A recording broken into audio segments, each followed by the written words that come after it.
YouTube channel keenya bakka gargaar nuftani araga akkuma daruu irratti argitan barumsa bitanan qabadde isinii dhufe saganta bashannanaa wayiidha waan nama kofalchiisudha. I think isin kofalchiisa isin bashannansiisedha yaada. Innis dorgommii wayiiti. Dorgommii kana namoota lamatu wal dorgoma. Durbee Gammannee fi dargaggoo Biqilaan wal dorgomu. Jara kana lamaan kana dura ni beektu yaada. Irra caalaa dhiichisa irratti beektu. Dhiichisa irratti gaa yeroo baay'ee Gammannee namni isheen danda'u. Har'a immoo nyaata kana irratti gaa eenyu akka mo'u wajjumaan laallaa. Dhuguma wal moomoo wal mo'anii eenyutu moomu'a. Kan wajjumaan laallaa akkasumas dhumarra sagantaan badhaasni irree ni jira. Badhaasa kana gaa eenyutu fudhata. Badhaasni kun maalidha kan jedhu wajjumaan laallaa. Hanga dhuma sagantaa keenyatti nu wajjin tura isiniin jechuun barbaada. Warri YouTube channel keenya faaraa taatan immoo subscribe gootanii maatii ta'uu hin dagatinaa. Nu wajjin tura.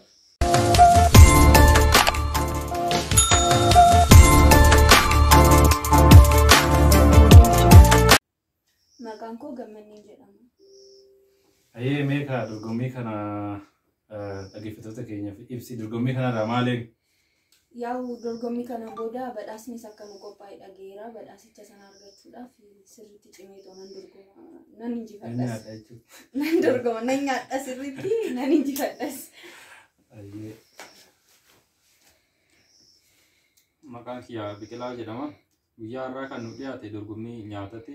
Nyaata kanallee nyaadhee fixuudhaaf uumaa shakkii hin qabu. Beela'een jirarreedha. Akkasumas intala tana nyaadhee fixee kan ishiitti illee kan darbaa kanaaf nama jedhee qabda. Asirratti garuu wanni beekamu qabu nyaatee fixuu osoo hin taane dura nyaatee fixuu beeti kan barbaadamu. Akka nyaatee fixu maa shakkii hin qabu tamannee jira. Waan mootitti fakkaata? Tamannee dhufes nammoo. Ayyee carraa gaarii.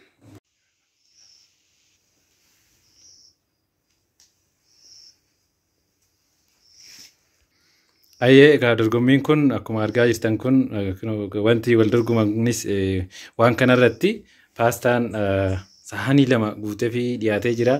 Wanti kun wanta nama hedduudhaan dhumuuf fakkaatu. Egaa dhuguma namni kana fixeetoo dura fixee dhugumattuu badhaasa barbaachisa.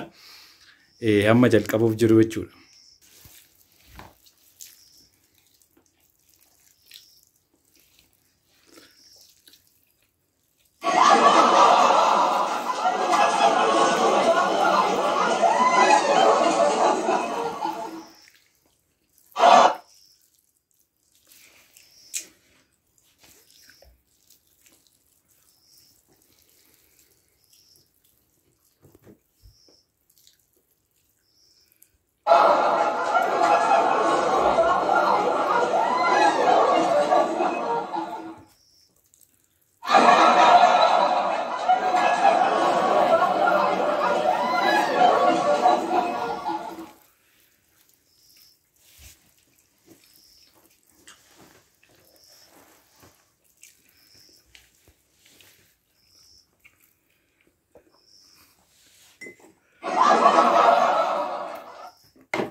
Wow, surprising one time big. Dorgommii mo'amee beekne akkuma jedhe godheera Biqilaanii dorgommii kana kan eegame san turre dhugaa dubbachuudhaaf kan eegame san turre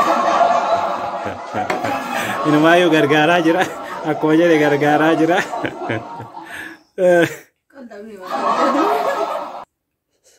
Ayyee gaammaan itti aanee jiru sagantaa badhaasati dorgommii amma ta'e kanarratti gammanneen gidduudhaan malaamaltummaan hojjetameera jechaa turte. Qaamni yookaan namni nyaata kana hojjete kan kiyya baay'ee guddisee kan isaa xiqqeessee kenneeffaa yaada jedhu kaastee jirti. Garuu kana booda kan qulqulleessinu taana. Viidiyoo kanaan booda kan qulqulleessinu ta'a. Ammatti garuu biqilaan moo'eera karaan eegamneeni namni duun eegne ture isa. Amma biqilaan kallattumaan dhufteetoo badhaasa kennurraa mudde. Abanam. Abanam. Abanam. Abanam. Abanam. Abanam. Abanam. Abanam. Abanam. Akka banamu wanillee nan barbaada waan kana kennaa kana beekani qaama faagure. Ani badhaasa kanatti gammadeera.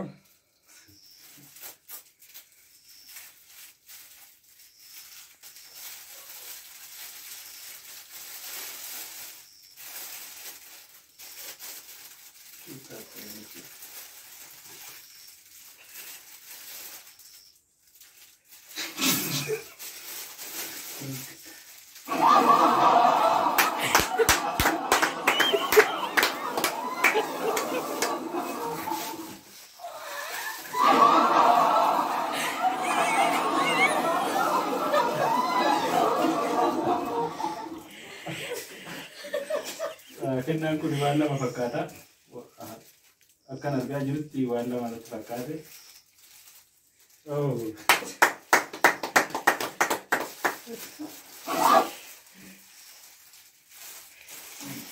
Mee yaada nu kennitu hin jiraa?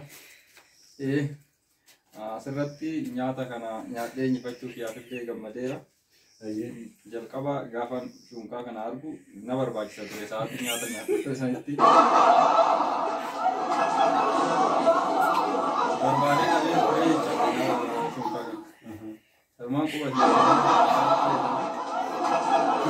suma shunkaa godhee jechuudha.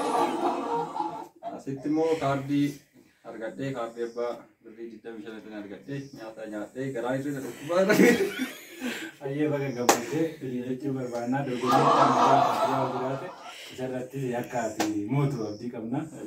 Dhaggeeffattoonni keenyaa isinis gaachenki tapha kanaan bu'aartan jennee yaadna. Sa'aatii xiqqaadhaaf itti bu'aartan jennee yaadna. Sagantaan nu har'a qabannee isinis kanuma fayyaa ta'a.